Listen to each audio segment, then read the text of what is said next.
We're glad you found us. Welcome into WCSN's coverage of ASU basketball. For Sam Rabadi, I'm alongside Gavin Schall. Sun Devils have looked well coming up in their previous games, correct, healthy. We're going to talk about some key players for the ASU Devils moving forward, and they're not your typical household names, Jahi Carson, Jermaine Marshall. Who do you got for us, Gavin?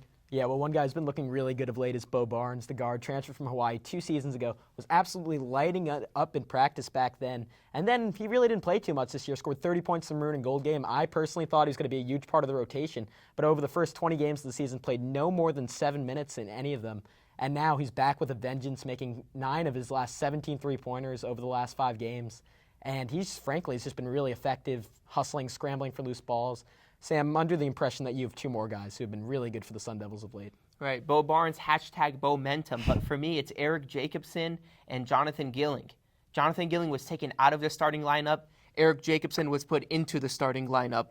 And for Herb Sendek, he said he wants Jonathan Gilling playing on edge. I think moving him to the bench has put him on edge. Right. You can tell his 3-point field goal percentage is way up. His shooting, he's been extremely hot. Last game against Stanford came down to earth a little bit. Yeah. But overall, I thought he's played well. Eric Jacobson, big man.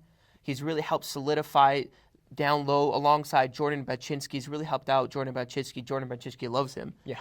Another big body to bang with, so it doesn't take so much toll on him.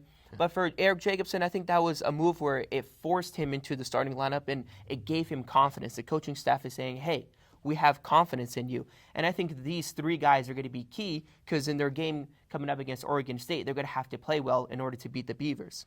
Yeah, I definitely agree with you on that. The Beavers, of course, are coming off of a huge win against UCLA, 71-67 against the team that everyone thinks is U of A's main competition in the Pac-12.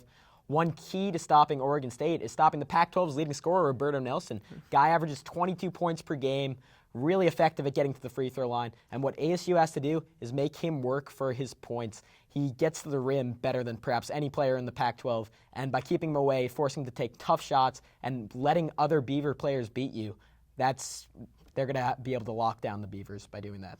And both these teams, they're kind of similar if you look at them. They're both 5-4 in the Pac-12. They both score 77 points per game. They both shoot 40 percentage from the three-point line. But here's where I think ASU has the advantage, and that's rebounding. Oregon State is not a good rebounding team, so I think Eric Jacobson in the starting lineup really pays off here for the Sun Devils. And I think if they can control the reboundings, they can get it to Jahi Carson, and he can push the ball. He can look for Jermaine Marshall. He can look for Jonathan Gilling. He can look for Bo Barnes. So I think that's really the key for the Sun Devils is they have to rebound the ball and take advantage of Oregon State's weakness.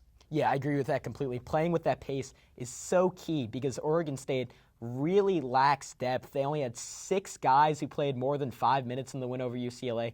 And only 6 players who even scored the entire game, Sam. So ASU can push the pace, really tire those guys out. And regardless of Oregon State's depth, ASU's absolutely played their best this year when they've pushed the ball, and Jahi Carson and Jermaine Marshall have been able to get out on the break, fill the lanes, and hit some open 3-pointers. If they can do that against the Beavers, look for a Sun Devils victory. And what does this mean, Gavin, moving forward for the Sun Devils, with their schedule and trying to make the tournament? Well, there's like a big conglomerate in the middle of the Pac-12 right now. 4 or 5 teams at 5-4 right now. And ASU needs to separate from the pack if they want to make the tournament. Need to win this game. Need to beat Oregon at home their next game.